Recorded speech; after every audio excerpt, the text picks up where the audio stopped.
क्यों करा जाता है पूर्णिमा का व्रत? पूर्णिमा का व्रत करने का कारण क्या है बताइए? आप इतने सालों से कर रही हो, कई माताएं कर रही होंगी पूर्णिमा का व्रत। एक समय फलाहार करती हैं, एक समय भोजन करती हैं। भोजन में खीर का होना जरूरी होता है पूर्णिमा के व्रत में, दूध की सामग्री होना जरूरी होती है पूर्णिमा के व्रत में। 12 महीने की पूर्णिमा करो मना नहीं है।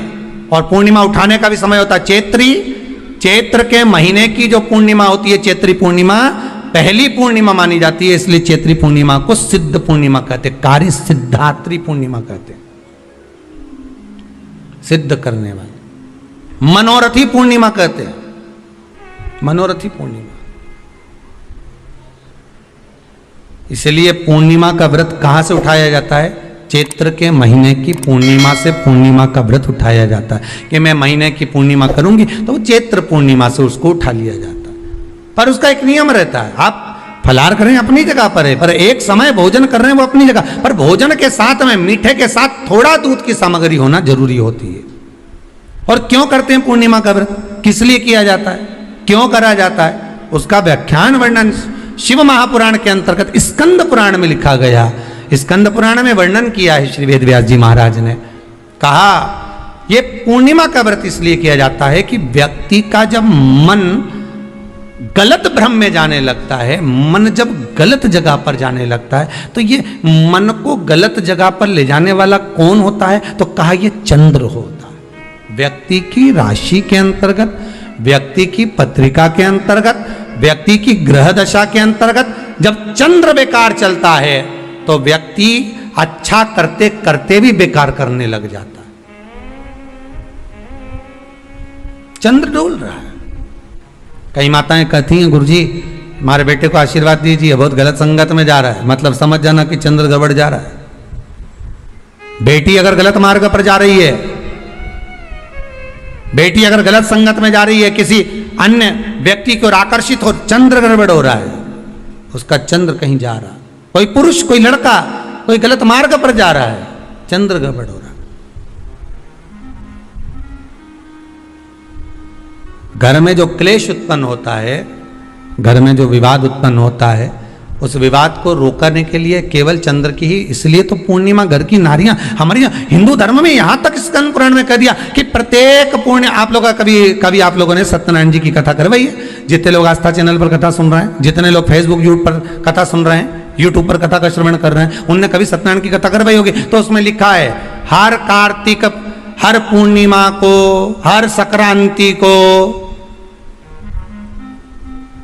ब्राह्मण सत्यनारायण भगवान की कथा या राजा या वैश्य कथा को कराता था या बढ़िया कथा कराता। सुनी कि नहीं सुनी बात? सत्यनारायण भगवान की कथा में लिखा है, स्कंद पुराण के अंतर्गत जो सत्यनारायण भगवान की कथा का स्मरण किया उसमें लिखा है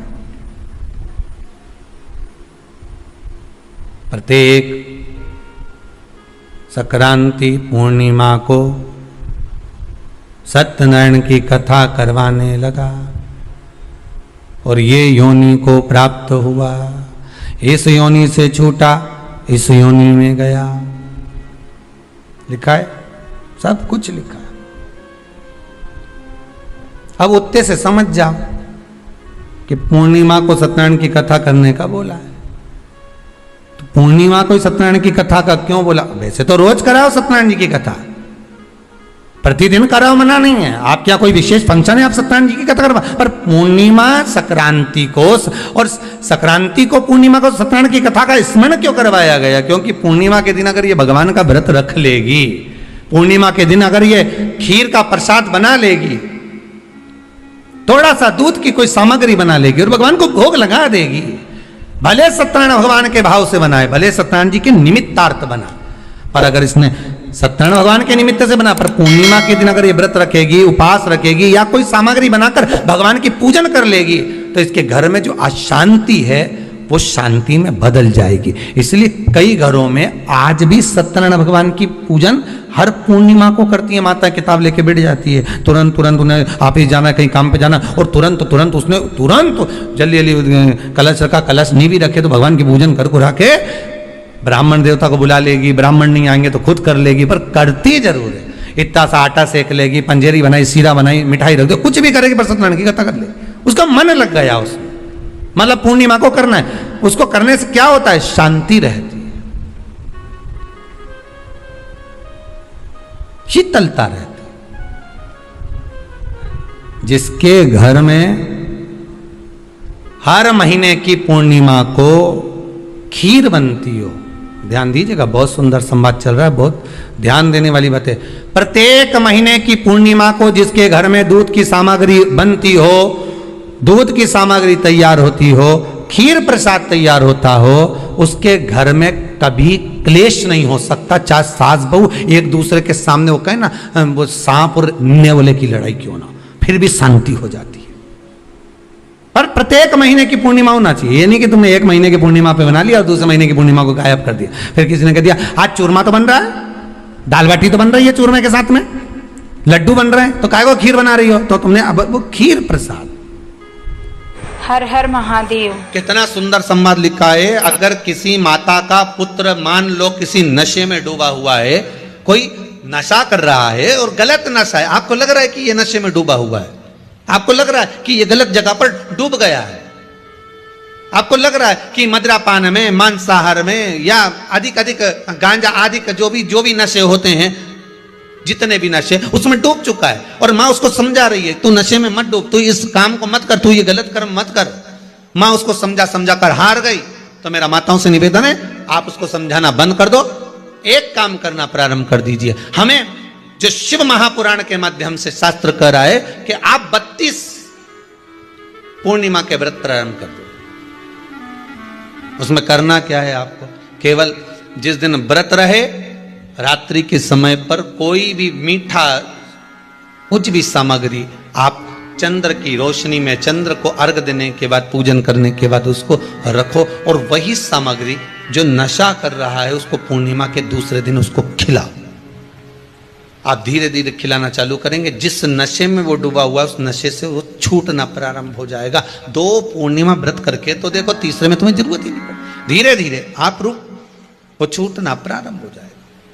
पूर्णिमा के दिन आप शाम को प्रदोष काल के समय 4:30 बजे से 6 बजे के बीच में 1 लोटा पानी, उसमें 5 बेलपत्र रखकर, 1 कमल गट्टा डालकर भगवान चंद्रेश्वर महादेव के नाम से भगवान शंकर को चढ़ा दीजिए। आपकी जो कामना हो वो कामना कर चढ़ाएं।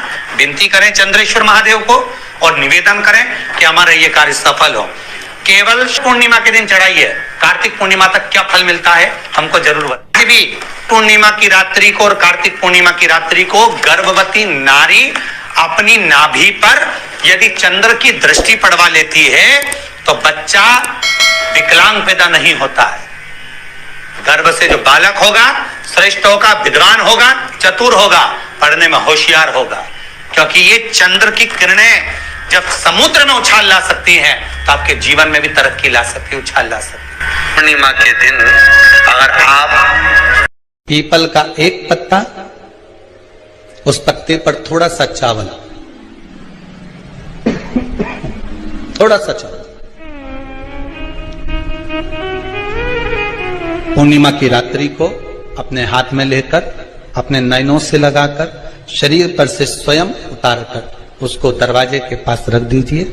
पूर्णिमा की रात्रि को पूर्ण होने पर उस चावल को दूसरे दिन सूंघ कर बहते हुए पानी में डाल दीजिए।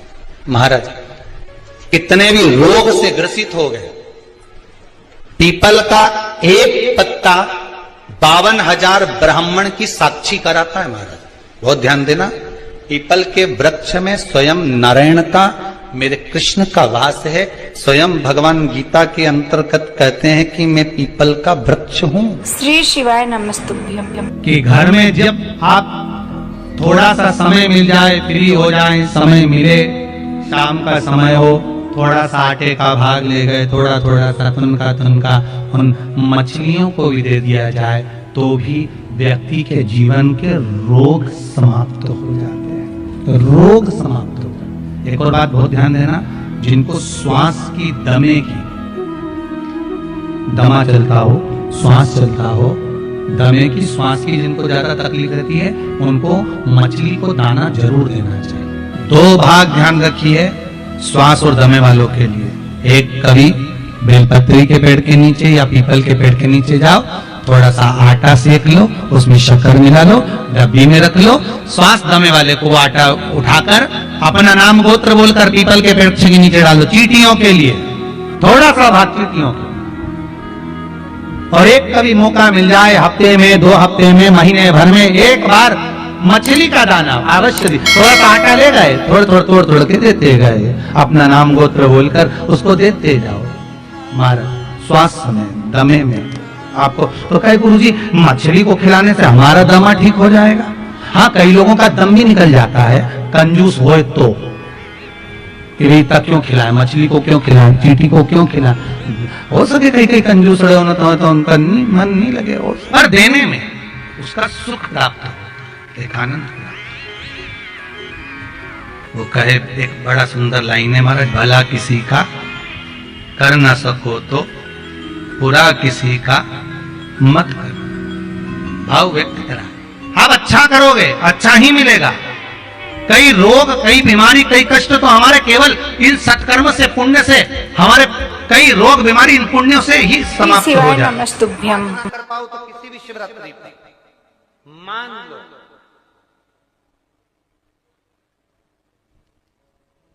तुम किसी कार्य के लिए जा रहे हो और वो कार्य नहीं हो रहा, और तुम्हें चाहिए कि ये कार्य होना चाहिए, मुझे इसमें सफलता चाहिए,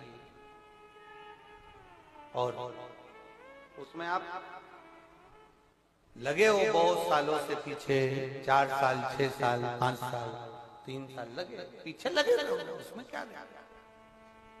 किसी भी शिवरात्रि पर आशुतोष भगवान का स्मरण कर कर जो मध्य वाली पत्ती होती है, इस पे चंदन, लाल वाला चंदन लगाकर एक श्वेत पुष्प, सफेद पुष्प, कोई सा भी ले सकते, आप उसको रखकर आशुतोष भगवान का स्मरण कर कर, केवल आशुतोष भगवान का स्मरण कर कर, नंदी का जो पांव होता है, नंदी का जो एक पांव उठा हुआ होता है, उसी, क्योंकि नंदी को नंदी मत समझना, नंदीश्वर का मतलब ही शंकर है और शंकर का मतलब ही नंदीश्वर। इन दोनों में कोई भेद नहीं है,